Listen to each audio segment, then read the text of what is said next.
Existe um posicionamento ideal para evacuar? Existe, mas eu também brinco muito falando isso assim, a gente evacua há anos e séculos, né, sentados no vaso sanitário e dá certo para a maioria das pessoas. Mas o ideal era que a gente voltasse lá no tempo das cavernas, que não tinha vaso sanitário e a gente evacuava de cócoras.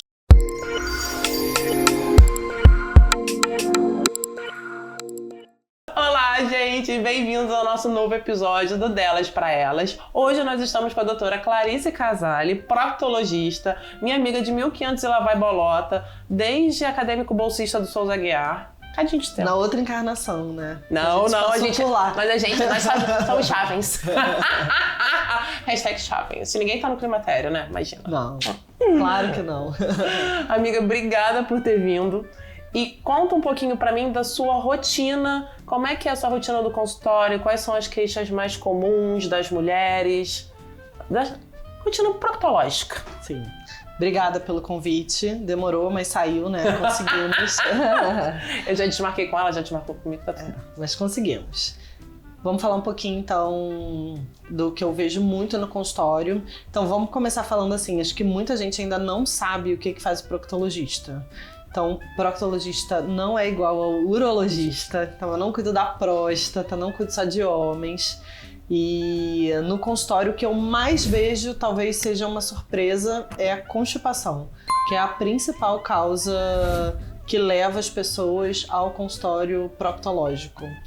E aí a constipação tem várias questões, assim, né? Vários desdobramentos de... O que é constipação? Então, constipação é a prisão de ventre, a famosa prisão de ventre. A gente considera uma pessoa constipada, diferente de que todo mundo pensa por aí, de você achar que você precisa ir ao banheiro todos os dias. Você não precisa evacuar todos os dias. Você precisa... Isso existe um critério diagnóstico de constipação. E o critério diz que se você evacuar pelo menos 3 vezes por semana, sem esforço evacuatório, na maioria das vezes, sem fazer manobras para ajudar na evacuação, e a gente pode entrar até um pouquinho na sua área daqui a pouco, se você evacuou pelo menos 3 vezes, sem esforço e sem manobras, você não é uma pessoa constipada. Então eu posso ser uma pessoa constipada que vai ao banheiro todos os dias e todos os dias faz força para evacuar. Ela é uma pessoa constipada. Então a gente não precisa ficar com essa ideia de ter que evacuar todos os dias, mas você não pode sentir essa necessidade e não conseguir ir. E você falou sobre esforço evacuatório, sobre manobras. Explica um pouquinho sobre consistência de fezes, como é o ideal. O ideal é que a gente tenha fezes formadas mais ou menos como uma banana, assim, em termos de formato e quantidade. Se é uma banana, mas que tem várias bolinhas entrelaçadas muito duras, também a gente considera constipação. Se ela tá muito amolecida e em fezes despedaçadas, a gente já vai para o outro lado da diarreia. Então, por exemplo, se a gente tem uma pessoa que evacua todo dia bolinha, ela é constipada, porque ela, apesar de não fazer força, ela não evacua fezes ideais, que também é um critério importante de constipação. Então, você precisa ir pelo menos 3 vezes, sem esforço, sem manobra, com uma consistência adequada. A grande maioria das mulheres é constipada. E qual é a principal causa, o que fazer, o que avaliar? A principal causa acaba sendo dieta pobre em fibra, que é super difícil de conscientizar as pessoas. Atualmente, assim, no consultório, eu abro uma calculadora, a pessoa me fala tudo que ela come, eu calculo e mostro quanto de fibra ela ingere por dia. E assim, às vezes eu pego gente que ingere 10 gramas de fibra, 5 gramas de fibra e acha que tem uma alimentação super saudável. Alface tem fibra? Não tem fibras. Alface não tem fibras. A gente precisa de 25 a 35 gramas de fibra dia. O que mais tem, que é o que você me perguntar, né? Feijão, lentilha, grão de bico são os campeões. Algumas frutas, então abacate tem muita fibra. Juro, não sabia. Juro. Manga tem fibra. O problema é que, assim, mulheres sempre, né, quase sempre vivem tentando emagrecer, né? Então, muitos... Você tenta emagrecer? Eu não. A gente não, mas isso costuma acontecer. Então, Acontece que muitos desses alimentos que têm fibra, eles também têm muito carboidrato, ou têm muita caloria. Então acaba que, às vezes, as dietas são muito à base de salada verde e proteína, e então você não consegue chegar naquele aporte de fibra por conta de uma dieta de restrição calórica. E aí entra a importância da gente, quando está pensando em fibra, pensar no multidisciplinar, né? De ter nutrição envolvida para pensar fibra, proteína, carboidrato, vitaminas, como um todo, para a gente chegar nessa dieta balanceada. Existe alguma forma para quem está nos assistindo de tipo, você falou que tem uma calculadora, de ter uma ideia de botar numa calculadora para saber que ela precisa de mais fibras? Existe isso no Google? Existe no Google. Não vou fazer a publi porque é de um suplemento. Mas bom assim, saber. Se você der um Google, você vai chegar nisso. E como é que eu falo mais ou menos para os pacientes no consultório? Assim, pensa em ter feijão, lentilha ou grão de bico sempre em uma refeição. Um suplemento tipo grãos. Então, psyllium é um campeão. Uma colher de sopa vai ter 6 gramas de fibra. E aí isso te ajuda muito a bater a meta de uma refeição. Como é que eu penso? 30 gramas, eu penso 10, 10 e 10. Então, 10 no café, 10 no almoço, 10 no jantar. A gente já começa a conversa assim: você janta ou você faz um lanche? Porque se é um lanche de pão integral maravilhoso, fermentação natural, vai ter 2 gramas de fibra. Então, isso a gente precisa recalcular tudo, sabe? É difícil. Melhor tomar um iogurte e colocar um suplemento. Aí você tem que pensar na proteína que está sendo ingerida também. Aí acaba que realmente o multidisciplinar com a nutrição é primordial. Mas essa dica assim, para começar, que foi o que você perguntou, pensa nesses 3 principais, tenta acrescentar psyllium, psyllium, linhácea, chia, porque isso é fácil, você põe de extra. Então, se você já come um ovo, você põe uma linhácea nesse ovo. Ou põe um pouco de psyllium e faz uma panqueca. Se você come uma fruta, por melhor que seja a fruta, até o mamão, não vai ser um mamão sozinho no café da manhã, não vai bater a sua meta de fibra. Você vai pegar o mamão, vai botar um pouco de psyllium, um pouco de aveia. E aí vai tentando sempre com esses suplementos. Um pouco de semente de abóbora. Essas granolas salgadas também é uma opção legal para botar com os legumes. E essas fibras solúveis que vendem no mercado? Então, são ótimas. Qual é o problema que eu falo sempre também?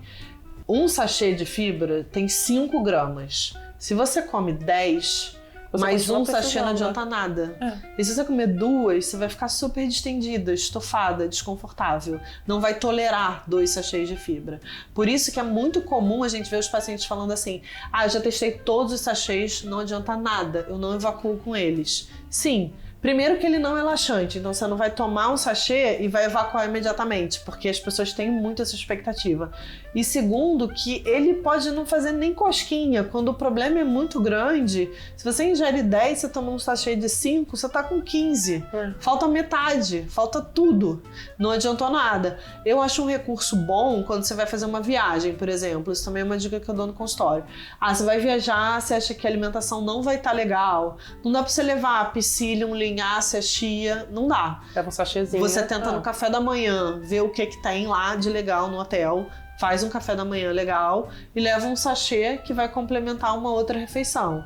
E aí você tá devendo uma outra refeição relativamente boa, que você pode até fragmentar de repente, mas é uma maneira de você tentar manter a meta em viagens que a gente normalmente não consegue manter uma alimentação regrada, e você se libera muito mais, né, para comer as coisas boas que são normalmente carboidrato, açúcar e afins já. Mas é a vida, né? Faz parte, e é bom. Ingesta hídrica também é uma coisa muito importante, né? Porque não adianta você comer fibra e não beber água. Que isso é uma coisa muito comum e que vem pro meu mundo. Sim. Que as pacientes que têm incontinência urinária deixam de beber água, restringem a água, que também já tem uma disfunção desse assoalho pélvico, dessa musculatura, e aí é uma bola de neve. Com o chia, não bebe água porque tem medo de perder xixi. Quanto de água precisa beber para uma evacuação normal? Mais ou menos 35 ml por quilo de peso. É o que a gente fala no geral, né? É. Alguns alimentos têm água, então a gente tem que tomar bastante cuidado com isso, porque às vezes a pessoa acha que ela tem que beber tudo em garrafas de água e não obrigatoriamente, porque uma parte das frutas, das verduras vão ter água ali contida e isso vai acabar se diluindo, mas é o que a gente precisa. E isso que você falou agora eu vejo muito, assim, paciente mais idosa, menopausa, que já tem uma queixa urinária, já tem alguma incontinência, ela fala exatamente isso. Doutora, se eu beber essa água toda, eu não consigo nem sair de casa, porque eu não paro de ir ao banheiro e eu não consigo segurar. Então, a gente fica naquela o tempo inteiro de tentar equalizar os problemas, né? Porque sem a água não adianta você ingerir a fibra. E aí ela tem que tratar, na verdade, a queixa da incontinência, né? E se você quiser falar um pouquinho pra gente... Não, a gente precisa de um tratamento multidisciplinar na grande maioria das pacientes. Mas voltando na constipação, quais as outras formas... A queixa mais comum, né, é a baixa ingesta de fibras, a segunda é a baixa ingesta hídrica e mais o quê? E é uma questão que tem tudo a ver com você, que são distúrbios do assoalho pélvico. Então, isso é muito comum em mulheres, pós-gestação, né? E a gente começa a ter essa dificuldade de relaxamento do períneo ou uma incoordenação da musculatura para evacuar. E aí essa é aquela paciente que ela tem uma queixa ela se alimenta bem mesmo, ela atinge a meta de fibra, ela bebe água, mas apesar disso ela não consegue evacuar. Então é uma paciente que o tratamento continua sendo multidisciplinar, algumas vezes é cirúrgico até, e cirúrgico em conjunto, não adianta só você tratar uma retocele, por exemplo, que depois você pode falar até um pouquinho melhor que eu, e operar a retocele do ponto de vista só proctológico e não pensar no resto do períneo daquela mulher. Não entender o que está acontecendo com os outros órgãos ali, com a bexiga, com o útero. Então, aí é o tratamento multidisciplinar que envolve o urogineco, que envolve a fisioterapeuta. O que vem primeiro, o ovo ou a galinha, né? A retocele, que é o abaulamento da parede vaginal posterior pelo intestino, pelo reto, ou a constipação? Principalmente nas mulheres idosas. O que começou primeiro? O que tem nesse assoalho pélvico, né? Porque várias vezes a queixa, ela tem uma retocele acentuada e aí acha que a constipação, que ela precisa fazer a manobra que você falou no início, né? De apertar ali o canal vaginal para conseguir ter essa esvaziação. Esvaziamento. Obrigada. Vai ter esse esvaziamento satisfatório, né, intestinal, e precisa apertar o períneo, precisa apertar a parede vaginal anterior para conseguir esvaginar, para conseguir evacuar, mas que na realidade ela tem essa constipação a longo prazo, que provavelmente essa constipação a longo prazo que causou esse prolapso, essa distopia vaginal. E talvez isso tudo tenha acontecido por uma incoordenação desse assoalho pélvico. Você vai operar a retocele e ela vai continuar constipada, tendo dificuldade, e que o problema dela inicial é desse mau funcionamento do assoalho pélvico, onde ela precisa também da procto, da urogineco e da fisioterapeuta pélvica para coordenar essa musculatura. E uma coisa muito comum que acontece com a gente é que a gente aprende a não sentar em banheiros públicos. Então, se a gente não senta para fazer xixi, imagina para fazer cocô. Mulher que faz cocô na rua? Não, né? E aí prende o dia inteiro. Você perde o reflexo e aí vira uma bola de neve. É uma coisa muito comum em nós mulheres, né? E aí esse assoalho pélvico vai ficando doente, vai piorando e você tem que aprender a fazer tudo de novo, né? Sim, exatamente. Existe um posicionamento ideal para evacuar? Existe, mas eu também brinco muito falando isso, assim, a gente evacua há anos e séculos, né, sentados no vaso sanitário, e dá certo para a maioria das pessoas. Mas o ideal era que a gente voltasse lá no tempo das cavernas, que não tinha vaso sanitário, e a gente evacuava de cócoras. E a coisa foi evoluindo para se tornar mais confortável e saiu da posição mais fisiológica, porque seria mais natural para o nosso organismo, porque nessa posição a gente atinge uma angulação ideal e facilita o relaxamento da musculatura. Para burlar isso, o que a gente pode fazer? A gente consegue elevar as pernas num banquinho para tentar chegar nessa angulação. Não é todo mundo que precisa fazer isso, então eu não acho que a gente tem que agora todo mundo botar um banquinho lá no banheiro, não é isso. Mas quem tem uma dificuldade para evacuar, fazer esse teste já mostra muito se a origem do problema é o períneo. E até para a gente começar a trabalhar o períneo na fisioterapia, e vai ter uma melhora também do relaxamento, mas é uma saída mesmo, ajuda. Que você falou agora uma coisa que me lembrou bastante sobre um ponto do dia a dia. Ficar vendo o celular no banheiro enquanto evacua de tempo. Isso faz mal? Muito mal. Isso piora muito a doença hemorroidária. Quando a gente senta no vaso, a gente faz um relaxamento assim, do períneo. E esse relaxamento aumenta a pressão ali sobre os vasos. Esses vasos, que são os vasos hemorroidários, quando estão com essa pressão aumentada, dilatam mais. Então a gente vai meio que alimentando a hemorroida, ficando sentado ali no vaso, olhando o celular, vendo as redes sociais. E quanto mais dilatada, mais ela vem para fora, maior chance que ela tem de fazer a crise. O ideal é a gente sentar, evacuar, lavar, não usar papel higiênico e ir embora rapidamente. E sentar quando está com vontade. Não adianta, nem todo mundo consegue treinar o intestino para funcionar na hora que se quer. Então, na hora que você tem vontade, é o contrário. Na hora que você tem vontade, você precisa ir. E não tentar ir na hora que você é mais confortável para você.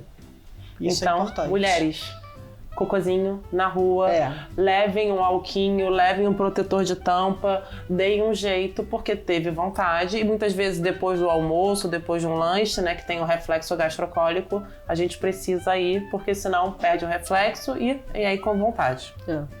Gente, ela começou a falar de hemorroida, eu vou deixar ela falar de hemorroida no próximo bloco, tá bom? Se vocês estão gostando do conteúdo, não deixem de deixar o seu like, seguir o canal e ativar o sininho, tá bom? Daqui a pouco ela volta para falar mais das doenças orificiais e falar de hemorroida. Um beijo!